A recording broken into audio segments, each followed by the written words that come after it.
में वापस आ रहा है। अगर आपको यकीन ना हो तो मैं आपको स्क्रॉल करके दिखाता हूँ। Every news agency, every news channel ये हाईलाइट कर रहा है, TikTok is back in India. India today की न्यूज है, don't believe everything you receive.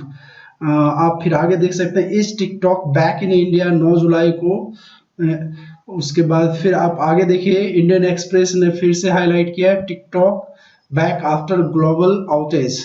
जो कोरोना की है उसके बाद ये वापस आ रहा है। उसके बाद फिर आप यहाँ देखिए, news 18, is TikTok back in India, viral message.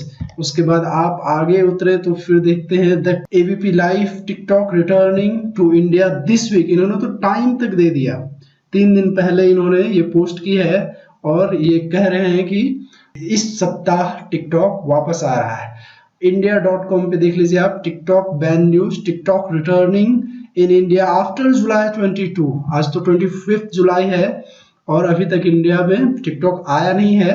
But कहाँ तक ये न्यूज सच है जो एवरी न्यूज एजेंसीज या तो दिखा रही है या छाप रही है या फिर लिख रही है, इसी के बारे में हम लोग आज देखेंगे और जानेंगे कि ये कहाँ तक सच। आप देख सकते हैं वीडियोज भी डाली हुई है एबीपी न्यूज ने।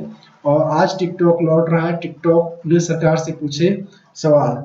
तो चलिए हम जानते हैं और बताते हैं आपको कि ये कहाँ तक सच है और क्यों इतनी हो हल्ला हो रखी है पूरे देश में कि टिकटॉक वापस आ रहा है। दरअसल हुआ ये है कि टिकटॉक अपना सर्वर शिफ्ट कर रहा है। जो इसकी सर्वर चाइना में थी, जिसके जरिए चाइनीज गवर्नमेंट को डाटा देना पड़ता था वहाँ पे उस देश में टिकटॉक को चलाने के कारण, क्योंकि वहाँ का एक लॉ है जिसके जरिए जो कंपनीज वहाँ होती हैं वो उनको उनकी मजबूरी होती है, जब भी चाइनीज गवर्नमेंट डाटा मांगेगी यूजर्स की या फिर किसी भी तरीके की, तो वो मजबूर होती है उनको देने के लिए। और यही वजह होती है कि जो डिफरेंट कंट्रीज है जिन्होंने बैन कर रखा है टिकटॉक को, और फाइनली इंडिया ने जब चाइना का जो विवाद लद्दाख में हुआ उसके बारे में हमारी गवर्नमेंट ने भी प्राइवेसी को कंसर्न में रखते हुए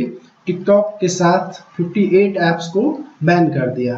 तो ये डिसीजन भी सही था ताकि इन कंपनीज को समझ में भी आए। और लगभग $75 मिलियन का नुकसान टिकटॉक को उठाना पड़ा है, जैसा कि आपने न्यूज़ में देखा भी होगा। तो ये जो $75 मिलियन का नुकसान है ये अरबों में है और ये नुकसान कंपनी झेल नहीं सकती। इसलिए जो टिकटॉक है उसने अपना सर्वर शिफ्ट करने का प्लान बनाया टू लंदन। और ये अगर लंदन में सर्वर ले जाती है तो डेफिनेटली टिकटॉक वापस आ जाएगा। वीडियो देखने के लिए धन्यवाद। जय हिंद।